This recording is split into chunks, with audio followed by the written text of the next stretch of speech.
क्या 2024 के बाद मोदी सरकार में सबसे बड़ा राजनीतिक बदलाव कैबिनेट फेरबदल के रूप में सामने आने वाला है, या फिर यह सिर्फ राजनीतिक अटकलों और संगठनात्मक रणनीति का हिस्सा है? क्या सच में कुछ बड़े मंत्रियों की कुर्सी खतरे में है?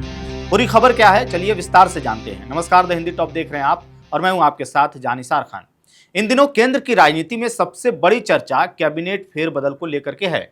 प्रधानमंत्री नरेंद्र मोदी की अगुवाई वाली सरकार में जल्द ही मंत्रिमंडल में बदलाव की अटकलें तेज हो गई हैं। हालांकि अभी तक ना तारीख तय है और ना ही आधिकारिक नाम सामने आए हैं, लेकिन राजनीतिक हलकों में इसे लेकर के काफी हलचल है। इन चर्चाओं में सबसे प्रमुख नाम आपको बता दें कि शिक्षा मंत्री धर्मेंद्र प्रधान का बताया जा रहा है। मीडिया रिपोर्ट के अनुसार आपको बता दें कि धर्मेंद्र प्रधान पर पेपर लीक विवाद को लेकर के विपक्ष लगातार हमलावर है, इसलिए इनका नाम इस समय खूब चर्चे में है और इसी वजह से कहा जा रहा है कि उनके विभाग में बड़ा बदलाव या जिम्मेदारी में फेरबदल की संभावना हो सकती है। इसी बीच एक और नाम चौंकाने वाला सामने आ रहा है और वो नाम है राज्यसभा सांसद राघव चड्ढा का। राघव चड्ढा का आपको बता दें कि नाम इस वक्त सुर्खियों में इसलिए आ रहा है क्योंकि वो आप छोड़ करके बीजेपी में हाल ही में शामिल हुए हैं, लेकिन उन्होंने इस पूरे मामले पर जो अफवाहें चल रही हैं, जो अटकलें चल रही हैं, उस पर कोई प्रतिक्रिया अभी तक नहीं दी है, लेकिन उनका नाम राजनीतिक अटकलों में जरूर चल रहा है। अब आपको बता दें कि ये सारी चर्चाएं उस समय और तेज हो गई जब हाल ही में प्रधानमंत्री नरेंद्र मोदी और केंद्रीय गृह मंत्री अमित शाह ने अलग अलग राष्ट्रपति द्रौपदी मुर्मू से मुलाकात की। हालांकि इन बैठकों का आधिकारिक एजेंडा सार्वजनिक नहीं किया गया, लेकिन राजनीतिक गलियारों में इन्हें संभावित कैबिनेट फेरबदल से जोड़ करके देखा जा रहा है। दूसरी तरफ आपको बताएं कि भाजपा ने उत्तर प्रदेश विधानसभा चुनाव 2027 को ध्यान में रखते हुए अपनी संगठनात्मक टीम में बड़ा बदलाव किया है।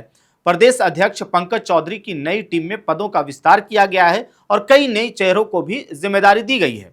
रिपोर्ट के मुताबिक प्रदेश उपाध्यक्ष, प्रदेश महामंत्री और प्रदेश मंत्री के कुल 6 नए पद जोड़े गए हैं। सबसे खास बात यह है कि इस नई टीम में आपको बता दें कि करीब 60% नए चेहरे शामिल किए गए हैं, जबकि 2 दर्जन से अधिक पुराने नेताओं को जगह नहीं मिली है। संगठन में सामाजिक संतुलन साधने की कोशिश की गई है, जिसमें ओबीसी वर्ग को सबसे अधिक प्रतिनिधित्व मिला है और महिलाओं की भागीदारी भी बढ़ाई गई है। आपको बता दें कि यह बदलाव सिर्फ उत्तर प्रदेश तक सीमित नहीं माने जा रहे हैं, बल्कि संकेत हैं कि अन्य राज्यों में भी भाजपा संगठन स्तर पर बड़े बदलाव कर सकती है। अब बात आती है उन नामों की जिन पर मंत्रिमंडल से बाहर होने या विभाग बदलने की चर्चा है।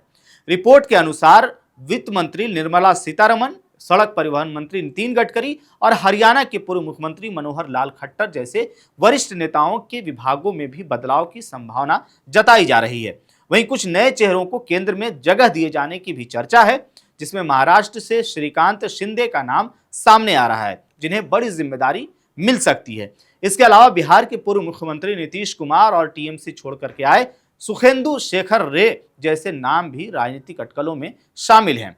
हालांकि इन सभी नामों और संभावनाओं पर अभी कोई आधिकारिक बयान नहीं आया है। वहीं आपको बता दें कि 23 जून को केंद्रीय राज्य मंत्री जॉर्ज कुरियन ने अपने पद से इस्तीफा दे दिया था, जो मोदी सरकार में मंत्री थे, जिसे उसी दिन राष्ट्रपति द्रौपदी मुर्मू ने उनके इस्तीफे को यानी कि स्वीकार कर लिया था। हालांकि उनके इस्तीफे को लेकर के भाजपा की ओर से कोई आधिकारिक बयान जारी नहीं किया गया। दरअसल जॉर्ज कुरियन केरल भाजपा के वरिष्ठ नेता हैं और उनका राज्यसभा कार्यकाल 24 जून 2026 को समाप्त हो गया है। इससे पहले ही भाजपा ने संकेत भी दे दिए थे कि उन्हें दोबारा राज्यसभा नहीं भेजा जाएगा। चूंकि उनका कार्यकाल खत्म होने के बाद वे संसद के सदस्य नहीं रहे, इसलिए संवैधानिक प्रावधानों के तहत उन्हें मंत्री पद छोड़ना पड़ा।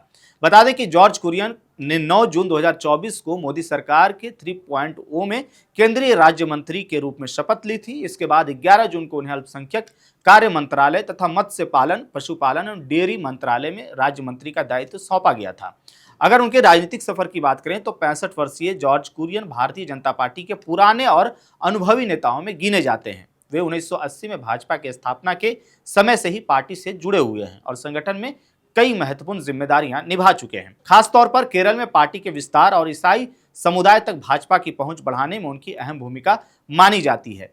यही वजह थी कि 2024 में मोदी सरकार 3.0 में उन्हें मंत्री बनाया गया था, जिसे भाजपा की केरल में ईसाई आउटरीच रणनीति का महत्वपूर्ण हिस्सा माना गया। हालांकि 2026 के केरल विधानसभा चुनाव में वे कंजीरापल्ली सीट से भाजपा उम्मीदवार के रूप में मैदान में उतरे, लेकिन उन्हें हार का सामना करना पड़ा था।